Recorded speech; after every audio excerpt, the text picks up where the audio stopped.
What's going on, guys? Sean here. Haven't done a video in a long time. I'm doing this one because I feel like I owe it to the community to talk about diamond waterstones. There's nothing currently online really about them. There's not really a lot of videos that talk about them. I've been using these diamond waterstones for the past 6 months. I really wanted to kind of get a feel of it and see what was going on with them before I pass on the information to you guys.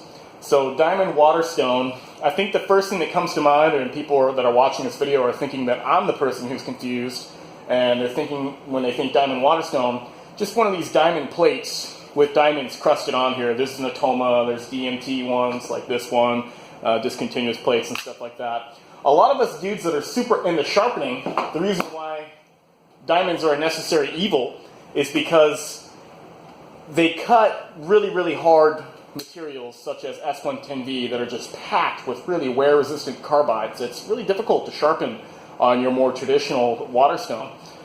So we use these guys right here to really shred up the metal, but the problem is you're really never left with the edge that you want, like the edge you get off your waterstones. So you're in quite the conundrum in that with that super steel, you have a hard time even with your Choseras cutting that steel. At the same time, you never really get the precision, but you can cut that steel with this stone. So what if we were to take these two stones and put them together? And that's what we're talking about here. So this is by Naniwa, and you can see the packaging here. These are not for sale in the US. These have to be imported from Japan if you want the Naniwa diamond waterstones, and they're expensive. Let's get that out of the way right now. That's about 150 bucks a stone to 200 bucks a stone, depending on where you shop, and especially plus shipping. So I've got the 3000 grit stone, and then I have the 800 grit stone. And you can see you only get a really thin layer of abrasive, which is telling you basically that that's going to wear very, very slowly. So what the heck is this thing? And I'll explain the mud and stuff on there real quick in just a bit. Well, what it is it's basically diamonds encrusted in a sea of resin, like a resinous material. There's some waterstones that use resin bonders and stuff like that. But what sets this resin apart from some of the other resin-bonded waterstones you can get is that the resin bond strength on this is really, really hard. So it's not really going to release any grit, which is why this stone will stay flat and it's going to last a very, very long time. Eventually, it'll definitely start to dish in certain spots, but we're talking over years, not over knives, so to speak, if that makes any sense to you guys out there that sharpen. So the diamond waterstones, the advantage is that you can cut all these hard steels right here, okay, but you still get the precision of your waterstones that you like. Now, it comes at a cost. What is it? Well, the cost is, of course, the per unit cost of these stones is incredibly expensive, okay? Another problem with these stones is they don't cut very fast. Because they don't release grit very much, what tends to happen, as you can see with this stone right here, they tend to load up. And that loading basically means that all of those metal filings and cuts are basically loading up the abrasive, so the abrasive is no longer sticking above the resin, all right? So it's not cutting as well as it could, which is why these stones include one of these little cleaning stones, vigorous, which is essentially a Naniwa traditional 220 stone, and you simply, wet this stone right here and wet that, and you scrub it up. These are splash and go stones as well. The beauty of them, though, is that, yes, you can cut the S110V. It's not going to cut as fast as this stone right here, so what the heck is the point?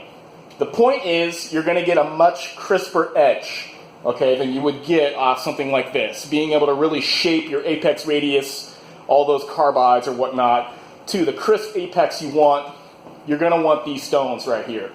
Now, that's not to say that if your sharpening skill is not up to snuff, you're not going to get any advantage with these right here.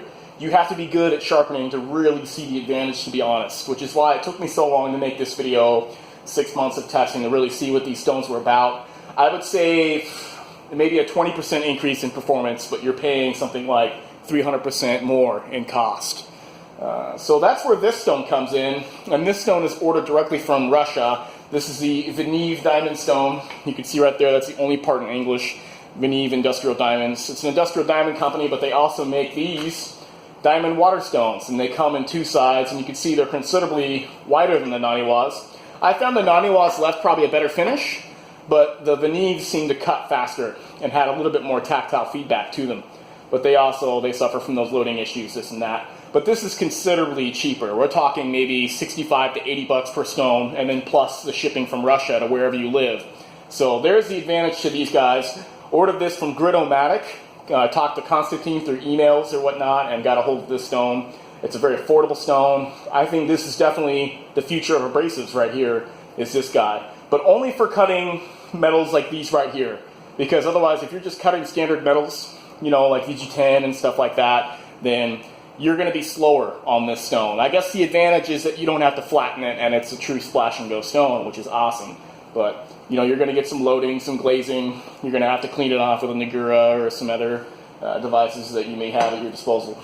But awesome stones. Would I recommend them? Yeah, of course. I would recommend them to anybody who's super into high performance, anybody who likes getting just tree topping edges with S1 10V or 10V and things like that. I mean, these have been my main stones, to be honest. I have a hard time going back to the traditional Waterstones after using these. I like them so much. One thing I will say about these stones, though, is that you're definitely not going to get that tactile feedback like you are in your traditional Waterstones. It's just simply going to be a little bit more like sharpening on like a piece of glass kind of feeling. There's just not that much feedback to these things, so that's another demerit. So if we add up everything, we're going to talk about how these stones, they last a long time, they can cut any steel, they're a true splash and go, they're really low maintenance. Disadvantages is that they load really, really quickly, load and glaze fast. They're tremendously expensive. They're not going to cut very fast. And what was else? So you're also just not going to have that much tactile feedback.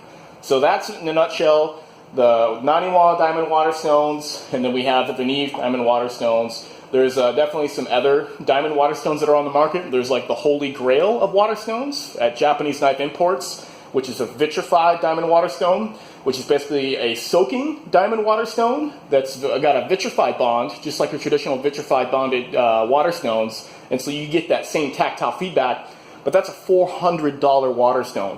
While it may be probably the best Waterstone on the market, I mean, it's definitely just going to be out of reach even for the most obsessed of us, including me. I mean, I'm just not going to do that. I'd rather buy power equipment or whatnot.